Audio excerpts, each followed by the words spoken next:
Good night, fellow punters. The clock on the wall is 9 minutes away from 11 o'clock on Wednesday night.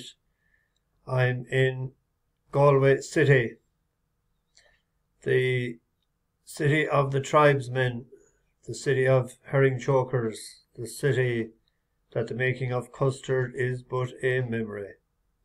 Long time ago. They've given up on it. Wonder will Micheál Donoghue, the new Galway, or the back in charge manager again of Galway, will he put it on the menu to harden them up for next year? I think he should. It's what they're missing. They're lacking a bit of it. I got here today. Always a good welcome for me here. Connor and Aaron was out the back, that the red carpet rolled out, brought in the luggage for us, and Kitty, the owner, welcome, mate. She said, many have you for me this time? I said, just the 4. And she said, do you want a cup of tea? It's always great to come to a family-owned establishment. Good racing place as well. There's a lovely photograph in the restaurant of he used to own Go Native. Go Native won the Fighting Fifth and the Christmas Hurdle in 2009 as a 6-year-old. Down the field in the 2010 Champion Hurdle. Actually, I think it was the only time it ran that year. And then didn't run at all the following year, a couple of runs, but it was downhill after that. Won a second last start, I think, in Galway. I remember being there that day. It was a maiden or qualified riders race over 1-6. But they used to own it. Docado, wasn't it? D.O. for Dowd and C.A. for Carr and D.O. for Dowd. The first two of each, because Dowds and Carrs own this hotel. So, Kitty, I must mention to her in the morning. That's what reminded me I sat there the last time I was here. So, good racing place. They closed down only for racing people, for racing week every year. They don't have any tourists. Just the hardened race people. But I pulled into the drive today and at the back, and the first race we had, I got my times mixed up. I thought it was 4:24 for I said a 4:28 for Papano, and then look coming up the town, and I said 4:20. Kilbeggan was off next. So geez, I about to put on that. So I put it on. I was just bringing in the luggage. I had my phone going in the pocket of my pants. So I could hear Evan's secret being mentioned and that he was coming. But I finished 5th. Even though there was only 14 runners, there was a couple of non-runners. The bookies paid out on it.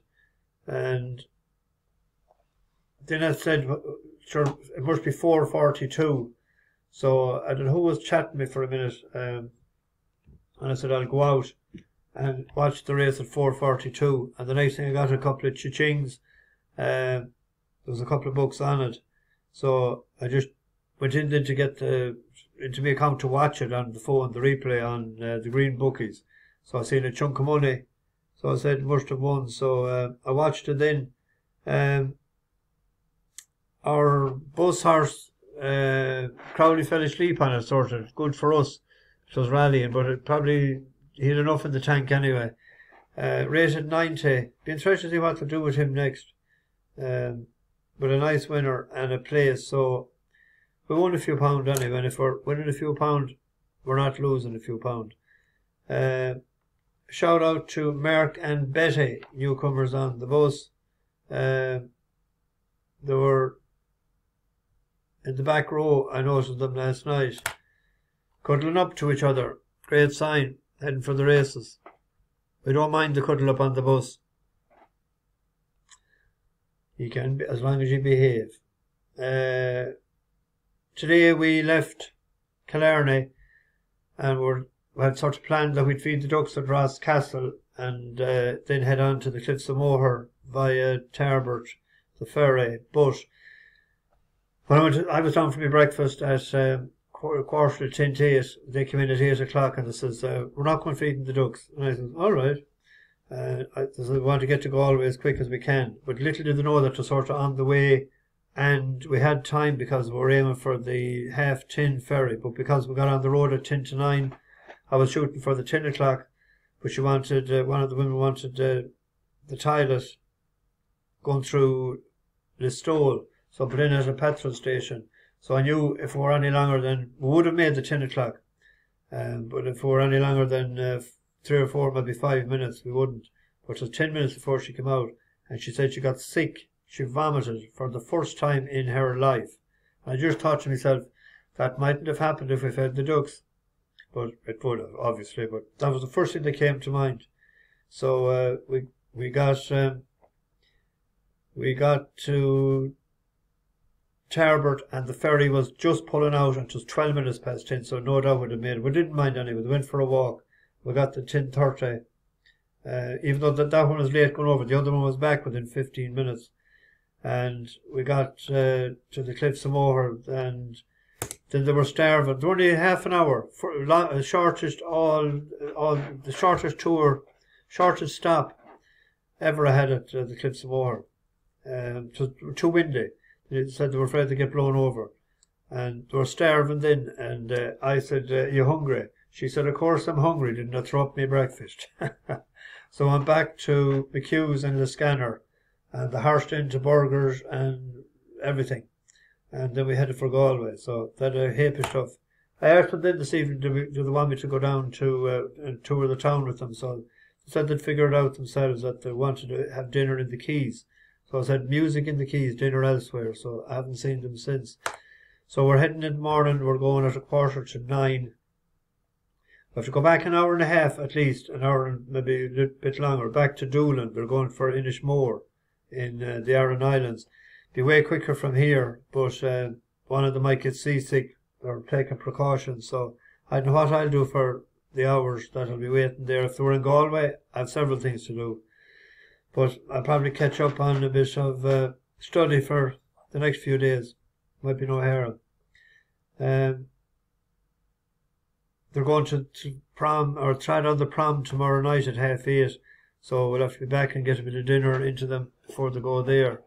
So then it's on to Donegal the next day. So we're going to have a late start out of the City of the Tribe the following day. Anyway, I'm waffling on too much. Hard enough. There was a power stuff tomorrow, but I narrowed a lot of races down to 3 and then to 2, and I wasn't happy giving it. These are two sort of, they wouldn't be awfully confident, but we'll give them a shot. An amateur jockey's handicap. Now this is dodgy as hell always, as we know, going to this, but there's the horse there, Just an Hour. Fierce Well Bred. It's by Justify, out of a Galileo mare. It started off its career with Joseph O'Brien and won a maiden in Killarney, beating Narmere. Started off handicapping in, was that the Britannica? Or in rated 90. Couple of no good runs in Dundalk, but they were listed and transferred into Brian Millman. Or was it Bruce Millman? Bruce. From 84 it's gone down to 70. And I think the 1.5 miles, and Patrick Millman gave it a good enough ride the last day, I thought. There was question marks and age and everything around a lot of them, and I thought 4-year-old, it's down now from what it was, down a stone, that it might have a shot at that tomorrow. I suppose we'll have to make it the nap, which would be a real confident nap. Don't go nuts. Halifan, another one of ours there. There's several 7-pound claimers. Fiddler's Green, Atlanta Breeze, but we'll go with that one anyway. And then on to Thurles. There's a couple of Thurles that I was interested in.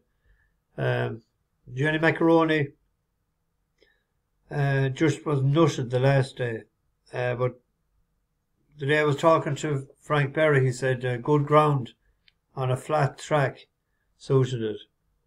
We back to the last day, but a horse that I thought had a good each way shot in this was the World's Astage. We backed it once before, got place money for us when it finished third. It had several thirds. It's the day that Mayo for Sam beat us. But the last day, it was left at the start. And I mean left at the start. It was a long way behind. The Wi-Fi is brutal here tonight, so I can't show the videos. They might call it, it's buffering a lot. But 13th halfway switched was a long way back, and it came to nearly catch Jervis Brook. There was a lot of money for it that day. Ben Cohen retains the ride for Diego Diaz. I thought each way on that, if it breaks with Cohen, is riding fairly well. There's two grand races tomorrow. There's a nice little handicap at Class 2 at Salisbury. We backed Pinafore in Ireland. Willie Haggis sent it over there. It was out of the top 10 anyway. We backed Dance and Romance the last time. It was third to Kittai. Ran pretty well. But American Arrow won impressively first time out there for Ed Walker, and Safi Osborne is in the saddle tomorrow.